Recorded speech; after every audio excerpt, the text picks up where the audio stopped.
कोल्हापूरच्या हद्दवाढी विरोधात विरोधकांची आता वज्रमूठ आवळली गेल्याचं दिसतंय। 1 इंच ही जमीन हद्दवाढीमध्ये जाऊ देणार नाही अशा आशयाचा निर्धार हद्दवाढ विरोधी कृती समितीने आता केलेला आहे। जर दबाव टाकून हद्दवाढ केली गेली तर या विरोधात आम्ही रस्त्यावरची लढाई तसंच न्यायालयीन लढाई देखील लढू असा थेट इशारा देखील दिला गेलाय। आता आमचं एकमत वज्रमूठ म्हणून आमची 20 गावची पहिल्यापासून आहे, आता पण आहे, इथून पुढे पण राहणार।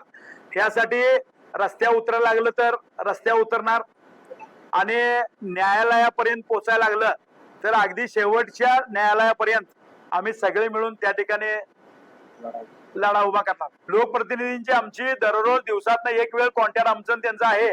आम्ही सगळे सरपंच चंद्रदीप नरके साहेब, अमोल माडिक साहेब यांच्या 100% कॉन्टॅक्ट मध्ये आहे आणि त्यांनी नरके साहेबांनी तर तुम्हाला डायरेक्ट सांगितलंय, अमोल माडिक साहेबांनी सुद्धा सांगितलंय की प्राधिकरण सक्षम करण्यासाठी माझे प्रयत्न चालू आहेत। तशी पत्र आम्ही मुख्यमंत्री आणि उपमुख्यमंत्र्यांना आम्ही दिलेले आहेत। लोकशाही मराठी ऐका, पहा, जागरूक रहा।